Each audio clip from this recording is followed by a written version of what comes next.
السلام عليكم، ازيكم؟ عاملين ايه؟ قلت في اخر الحلقه اللي فاتت هتكلم المره الجايه عن مشكله بتواجه ناس كتير عايزين يخسوا، وهي ايه؟ ان انت ما تمشي جنب المطعم بتاع كفته وكباب بتاع كشري تشم ريحه الاكل ما تقدرش تمسك نفسك وتروح تاكل وانت عايز تخس. يعني انا مثلا عامل صيام متقطع 16 على 8، 16 ساعه ما باكلش، 8 ساعات باكل فيه. بمشي في شارع في ال 16 ساعه المفروض ممتنع فيهم عن الاكل، اشم ريحه الاكل اروح اكل وابوظ الصيام وما خستش طبعا. دي مشكله بنمر بيها كلنا، ودايما عشان تحل اي مشكله لازم تعرف سببها. ليه انا ما بعرفش اسيطر على نفسي؟ هو الفكره كلها احنا بنطبق الحاجات اللي اتكلمنا عنها في قوه الاراده في مجال التخسيس. طب ايه السبب؟ السبب بكل بساطه كده الدوبامين. انت بكل بساطه لما بتيجي تاكل، كل مرة تيجي تاكل فيها ايه اللي بيحصل؟ قبل ما بتيجي تاكل بتمشي جنب المطعم، في هرمون في المخ بيفرز اسمه الدوبامين. الهرمون ده اصلا مسؤول عن التحفيز، عن الاثارة، بيخليك كده ايه، متحمس، مثار للاكل، لاي حاجة. بس هنا بنتكلم على الاكل، بيخليك كده عايز تاكل بقى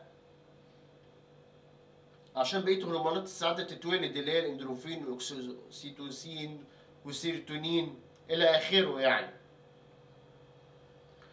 فبكل بساطة الهرمون ده كل مرة انت بتيجي تاكل الهرمون ده بيفرز في دماغك. طب الهرمون ده بيعمل ايه اصلا؟ قريت مرة ان نظام مكافأة في المخ اللي بيفرز هرمونات المكافأة زي الدوبامين والهرمونات التانية اللي لسه متكلم عنها من شوية، الاسماء معقدة دي، بتضعف مع الوقت الفص الجبهي. اللي هو مسؤول عن ايه الفص الجبهي؟ مسؤول عن التحكم في الذات، انك تمسك نفسك. المشكله دي بتحصل اكتر ناس في حاجه من اتنين: يا يكون ماشي قريب جدا من المطعم وشامم ريحه جامده قوي، يا اما انت اكلت كتير قوي قبل كده وكل ما تكون بتجوع بتروح تاكل. اللي بيحصل ان شويه في شويه كل مره بتيجي تاكل الهرمونات دي بتشتغل، بتضعف ايه؟ المنطقه دي. يبقى هو ده، نعرف كده ايه السبب كله، ان الهرمونات اللي بتفرز ساعه ما تكون في موقف اثاره زي الدوبامين، موقف اثاره ومنتظر حاجه، يعني ايه، يعني احساس طيب من الاكل او من اي حاجه تانية، الهرمونات دي اللي بتخليك ايه، ما تعرفش تمسك نفسك. لان هي بكل بساطه كده بتوقف عمل الفص الجبهي. يبقى الفكره كلها لا قوي الفص الجبهي. طب ازاي؟ قلت قبل كده في تقنيات فسيولوجيه في قوه الاراده: العب رياضه. اوباما كان فهو عنده 15 سنه، المقاله قريته في ساسا بوست، كان مدمن مخدرات. اتخلص ازاي اوباما من ادمان المخدرات؟ ان هو كان بيجري ساعه كل 4 ايام في الاسبوع تقريبا. كل ما بتوصل الدم اكتر المخ عن طريق الرياضه، كل ما الفص ده يشتغل احسن. دي طريقه. الطريقه الثانيه التنفس العميق.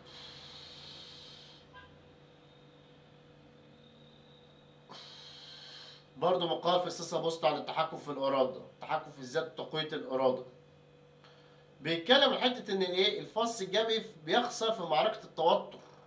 لما تكون متوتر ما بيقدرش الفص الجبهي يشتغل كويس. طب اعمل ايه؟ اتنفس بعمق الفص الجبهي يشتغل كويس. دي طريقه تانية. الطريقه الثالثه الصيام المتقطع.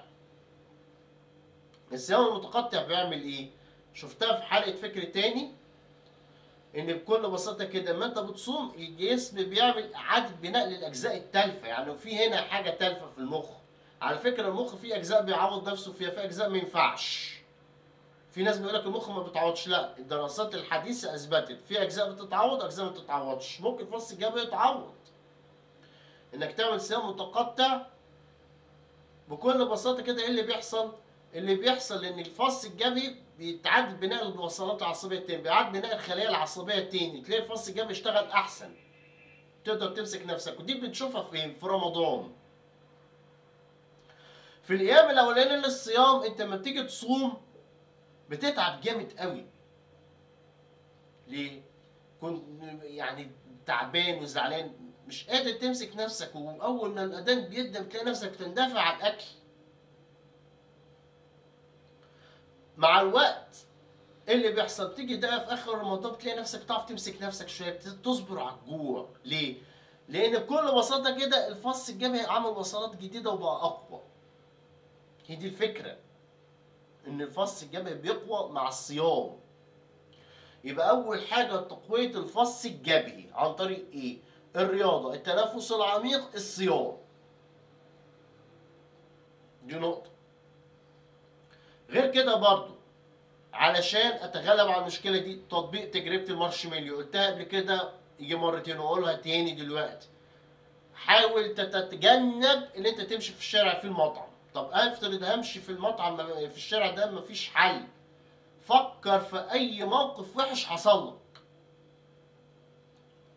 هتحس بزعل، نفسك تتسد ما تاكلش تمشي. دي نقطه. النقطه اللي بعديها في حل بسيط جدا، في سدادات ممكن تحطها في مناخيرك تنفس عن طريق بقك، هو يمشي كده ما تشمش حاجه. المهم دي طريقه برضه، اي نعم طريقه سخيفه شويه بس طريقه، طالما ما شمتش بوقف اثاره الجسم، لان الريحه بتدخل بتاثر على مراكز هنا وتخلي الدوبامين يفرز، تلاقي نفسك ايه؟ هتتجنن انك تاكل. دي طريقه تانية. ايه غير كده برضه؟ تمرين. احنا هنستخدم بقى هنا حاجه اسمها نموذج لو اذا، اف زن. لو انا مشيت في الشارع ايه اللي هيحصل؟ اول حاجه طبق تمرين. ايه هو التمرين ده؟ بيقول ايه؟ بيقول بكل بساطه كده انك تكتب الموقف ان انت ماشي في الشارع وشميت ريحه الاكل، الكباب مثلا، الكفته، الكشري، الحواوشي، الشاورما، اي حاجه. غمض عينيك وتخيل ان انت بتمر بالموقف وانك بتقول بينك وبين نفسك انا همسك نفسي، انا هقاوم، مش هستسلم، وبمشي وبكمل طريقي. تخيل نفسك غمض عينك، دايما بقول لك غمض عينك وحط في يعني ايه، حاول تحط في ودنك ولا بلاش عشان تسمع الصوت المنبه، بس اقعد في اوضه معزوله عن الصوت على قد ما تقدر. غمض عينك واظبط المنبه انه يرن بعد ربع ساعه. وتخيل ان انت ماشي في الشارع بعد ما انت ايه يعني، اكتب التمرين الاول، اكتب الموقف الاول، وبعد كده اللي انت كتبته تخيله انا ماشي في الشارع وماشي جنب المطعم وبشم الريحه وبكمل طريقه عادي، وبقول بيني وبين نفسي جمل اللي انا ايه، اللي انا بقاوم، مش هستسلم، انا اقوى. هتلاقي نفسك اللي انت فعلا ايه، ما تطبق التمرين ده كتير، مره واثنين وثلاثه وعشره، تلاقي نفسك بتمشي بتطبق نفس اللي انت طبقته في التخيل. انا تخيلت ان انا بمشي بسيب المطعم، فعلا بتطبق كده. عامله زي الكاتا في الكاراتيه كده، بيقول لك ان انت تيجي تلعب كاراتيه بتنفس كاتا كل شويه، قتال وهمي. القتال الوهمي ده بيعمل ايه؟ لما تتحط في موقف الخناقه الفعلي بتلاقي نفسك اتصرفت زي ما كنت بتتصرف في القتال الوهمي، ترفع ايدك تصد الضربه من غير تفكير، انك اتدربت كتير. انت هتمشي في الشارع خلاص اتبرمجت. انا مشيت جنب المطعم زين، انا مكمل طريقي وبقول لنفسي انا بقاوم. دي طريقه. الطريقه الاخيره بقى سخيفه شويه.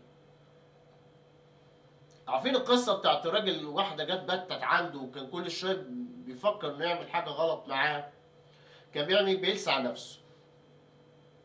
هي الطريقه فيها شيء من الصحه للاسف، ان انت ما بتحس نفسك مش قادر تمسك نفسك، حاول تكون معاك دبوس كده بسيط وشك صباعك. الألم بيعمل تنبيه للجهاز العصبي، تلاقي نفسك فقت خلاص. حاجة تانية حصلت أشد من إيه؟ من الإغراء بتاع الطعام. لما تشك نفسك الألم ده بيفوقك. مشيت جنب المطعم شكيت نفسي هنا، زي مشيت جنب المطعم حاسس ان انا خلاص هستسلم، شك نفسك. هي بقى زين اشك نفسي. مشيت جنب المطعم وحاسس ان انا هستسلم، زين شكيت نفسي بالدبوس. الخطوه اللي بعديها لف واجري بكل قوتك. لانك مش هتعرف تمسك نفسك على طول. دي هي لحظه تنتبه فيها، بتمسك نفسك فيها من ايه؟ من الالم. لحظه الالم دي لازم تجري وتسيب المكان فورا، لان انت لو فضلت هتلاقي نفسك بتروح المطعم تاكل. يبقى هي دي الطرق اللي نعملها اللي تخلينا باذن الله نمسك نفسنا ساعه ما نمشي جنب المطعم. الحلقه الجايه ان شاء الله هتكلم معاكم عن عادات لازم يعملها اي حد بيتبع نظام غذائي. عن اذنكم.